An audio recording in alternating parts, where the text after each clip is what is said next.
welcome back.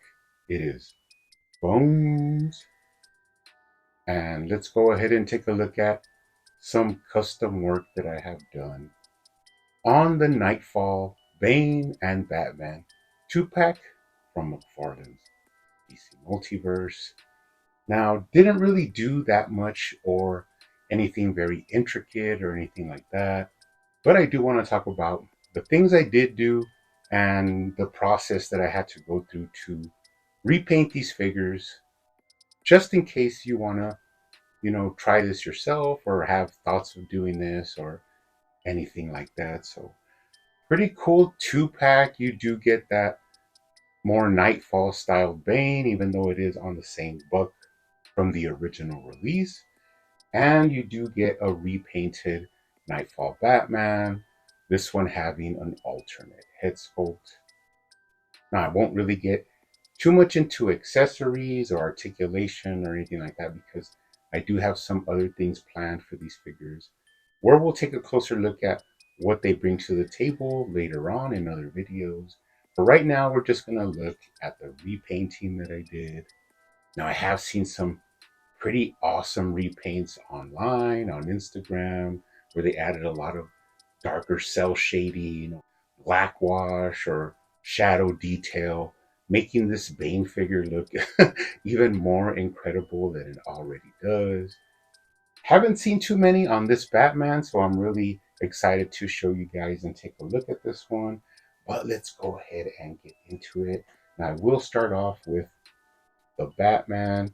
Now, this is just a repaint of the Knightfall Batman that we originally received. One of the main differences was, of course, the painted on battle damage, the painted on Batman emblem, which in the original Knightfall it was sculpted in. The addition of a wired cape, and of course that angry battle damaged head sculpt. One thing interesting that I did come across was I was unable to rub off the paint. There was a lot of comments and stuff like that of what to use, but pretty much I thought it was going to be very simple. I did try some paint thinner. I tried nail polish remover, and I was unable to remove the paint where usually it just wipes off right away. For some reason, I could not remove the paint. So I kind of had an alternate plan for this, and that was originally what I wanted to do was just paint over it with gray and seal it to protect the paint. So I ended up going this route, and the reason that I finally decided to just go ahead and paint over all of the battle damage was that allowed me to use some darker grays and add shadows where I wanted to. And I didn't go too heavy into adding a lot of extra paint, but I did cover up the battle damage. I did add a little bit of shadow into the creases, and I did seal it. That did allow me to go ahead and pose them up, articulate them. Really great figure for figure photography, and all around one of the best Batmans released from McFarlane. Now, another thing I did was I did switch out the head sculpt. Originally, he did come with that angry head sculpt, and I went ahead and used an original Knightfall head because I do have this custom Knightfall Batman that I did where I changed out the DC Essentials head and added it to my Knightfall Batman. So I do have a lot of options of Knightfall Batman that I could use. Added a little bit of shading and paint to this one. So this is another one of my favorite Batmans. One thing I did do is I matched the blue paint. Now, something you must keep in mind when you match paint on figures, and that is that if you kind of want to alter the paint a little bit, you just mix up a little bit more. And instead of dabbing in details, you pretty much go for a complete washover of all the figure. That way, the whole, like let's say the way I did the gray, the whole gray on the figure is kind of tinted a little bit different. This one being a little bit darker. Now, it did work with this one because there was also a little bit of cell shading and different colors of gray and dark in there. So it kind of matched up and blended in. So I went ahead and did the same thing with the alternate head. I just matched the baby blue that it had a little bit better, added a little bit of darkness around the eyes, and added a little bit of tones to the skin under the cowl because I was just having a little bit of fun messing around with my painting techniques. I also extended the peg, which gives this figure a lot more freedom of movement at the head sculpt. Great for articulation and great for figure photography. Now, compile this with the added articulation of the wire cape, and this is definitely one of my favorite Batmans from Mcfarlane, although it is basically a redone figure by me. All in all, with the finished product, very pleased, very happy to have this Batman, and he's really photogenic. Like, I can't downplay how fun he is to pose and take pictures of. So that is basically what I did with this Batman. Now let's go ahead and take a look at the Bane. The Bane had a little bit of a reputation online that some people didn't like the blue cell shading that was added. And although this keeps it a little bit more comic accurate, gives it and really gives a figure a lot more life and pop on your shelf, I could see where somebody would want this to just be all black and more reminiscent of previously released Bane figures. So, of course, I went in and painted over all of the blue shading on this figure. I did do the boots, the pant legs, the upper body, anywhere. And I think even one of the gauntlets had some blue on it.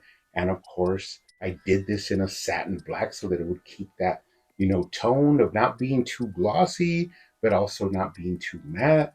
And I have to say, I'm really happy with this figure. This is another one that this is definitely going to be in my top 10 of 2024. And that is even without, the repainting that I did to him. I still think he is an awesome figure. Now, I did have to attack the head, and this one is the one I did exchange the neck peg and gave him a higher neck peg. That way, it frees up his head articulation a little bit more, allows him to look straight down, which is something really cool. And of course, he can look up pretty easily. Another thing I did is when I painted all the black on the mask, I did add the silver to the zipper that runs down the middle of the mask and goes into his venom harness that is strapped onto the back of the head. Added a little bit of silver paint details to this. In the end, it looks pretty clean and it is an awesome little repaint job. One last detail I did add to him is that I added a little bit of whitewash to his mask because the original version has a tint of yellowish tint to it, which is fine, but I wanted to give him more of a comic look. So I didn't necessarily put like solid paint, if that makes any sense. I kind of watered it down a little bit and just washed it over the mask and allowed it to soak into the crevices and then just allowed it to dry, giving him that quintessential Bane look from the Knightfall storyline.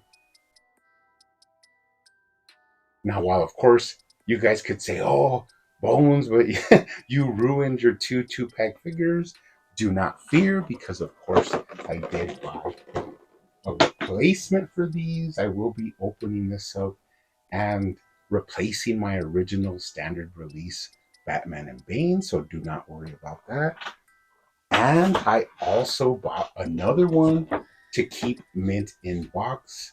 Uh, this one I'm just going to hold on to and keep it like that. But I kind of do have my eye on buying one more just, for insurance in case I ever want, or get another idea to do repainting. It will be very simple just to open one of these packs up.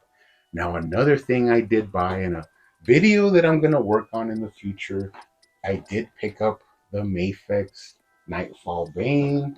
So I am going to do Mcfarlane DC Multiverse Bane versus the Mafex Bane.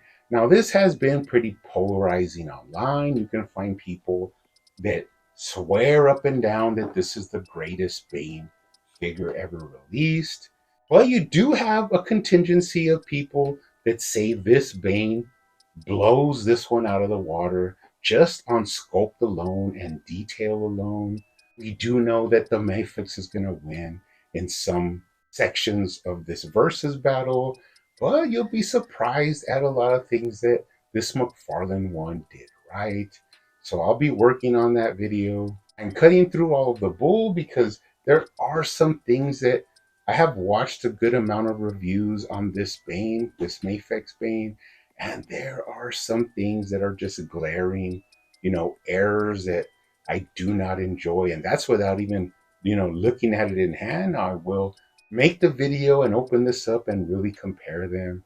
But there are some things that a lot of reviewers just glossed over that was really wrong with this Bane release.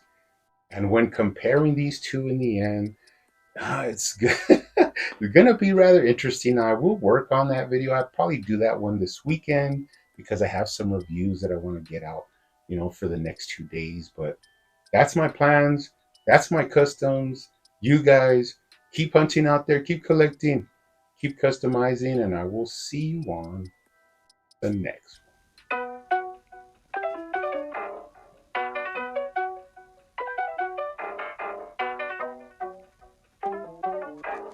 They used to call me Crazy Joe, but now they can call me Batman.